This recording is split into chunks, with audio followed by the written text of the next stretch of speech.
সাবধান হুপাদৰা ওলাইছে, সাবধান শিশু অপহৰণকাৰী ওলাইছে। আপোনালোকৰ ঘৰত সৰু ল'ৰা ছোৱালী আছে নেকি? সাবধানে ৰাখিব। এইখিনি মই আগতে কৈছো কথাখিনি। বৰ্তমান সময়ত সামাজিক মাধ্যমত এটা বস্তু খুবেই ভাইৰাল চলি আছে, আৰু ভাইৰালৰ নামত কোনে নিৰ্যাতনৰ সন্মুখীন হ'ব লগা হৈছে সেইখিনি কথাই মই আপোনালোকৰ লগত আলোচনা কৰিম।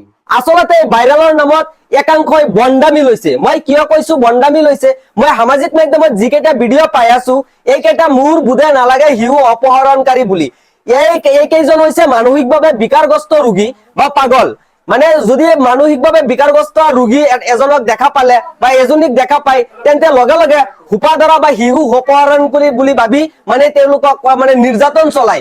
মই এটা কথা কব বিচাৰো, যদি সঁচাই আপোনালোকে ৰিচাৰ্চ কৰি পাইছে যে শিশু অপহৰণকাৰী সঁচাই, তেন্তে আপোনালোকে থানাত যোগাযোগ কৰক আৰু থানাত যোগাযোগ কৰি শিশু অপহৰণকাৰীক সমজাই দিয়ক।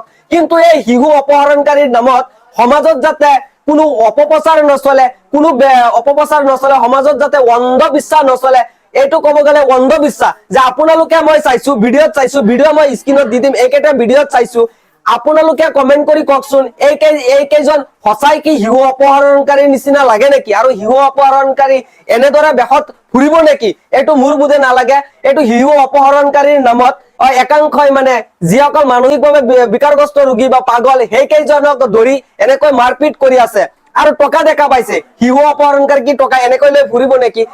এইকেইজনক মানে মানুহে 1 টকা 2 টকা 3 টকা 5 টকাকে দিয়ে, টকা কিছু থাকে, সেই টকা মানে মানুহে চাই আছে, এইটো কৰি আছে সেইটো কৰি আছে, আৰু মানুহে এনেই মাৰধৰ কৰি আছে। মানসিকভাৱে বিকাৰগ্ৰস্ত ৰোগীসকলক মাৰধৰ কৰি আছে বা পাগলক মাৰধৰ কৰি আছে। এইটো কৰিব নাপায়, এইটো অন্ধবিশ্বাস বুলি ক'ব লাগে। কোনো হুপাদৰা নাই, শিশু অপহৰণকাৰী আছে। আৰু এটা কথা কয় চালা বুল্লা বুলি, চালা বুল্লা নাই। এইবিলাক এনেই অপহৰণকাৰী ষ্টেণ্ডাৰ্ড মুডত হয়তো থাকে, আৰু অপহৰণকাৰী এনেই ৰাতি হয়তো এনে ঘূৰি নুফুৰে বিকাৰগ্ৰস্ত ৰোগী।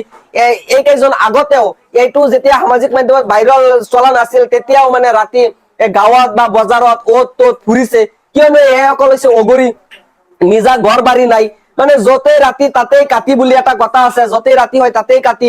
ইয়াতৰ ৰাতি আৰু দিনৰ কোনো কথা নাই। এইটো গাঁৱত সিটো গাঁৱত, এইটো বজাৰত সিটো বজাৰতে এনেই ঘূৰি ফুৰে মানসিকভাৱে বিকাৰগ্ৰস্ত লোক, পাগল ঘূৰি ফুৰে। এইসকলক আপোনালোকৰ গাঁৱত যদি পায়, আপোনালোকে মাৰধৰ কৰে। এইটো মই ভাবো যুক্তিসংগত নহয়, এইটো অন্ধবিশ্বাস। আৰু যদি আপোনালোকে সঁচাই যদি শিশু অপহৰণকাৰী পায়, থানাত যোগাযোগ কৰি থানাত সমজাই দিয়ক। আপোনালোকে এই শিশু অপহৰণকাৰীৰ নামত, হুপাদৰাৰ নামত এনেই মানে যিসকল পাগল বা মানসিকভাৱে বিকাৰগ্ৰস্ত লোক, এইসকলক আপোনালোকে মাৰধৰ নকৰিব। এইটো মোৰ বিনম্ৰভাৱে আহ্বান থাকিল। ধন্যবাদ। জয় আই অসম। আৰু ভিডিঅ'টো কেনে লাগিছে, মই কথাখিনি যিখিনি কৈছো যুক্তিসংগত কৈছো নে নাই, আপোনালোকে কমেন্ট কৰি জনাব। ধন্যবাদ।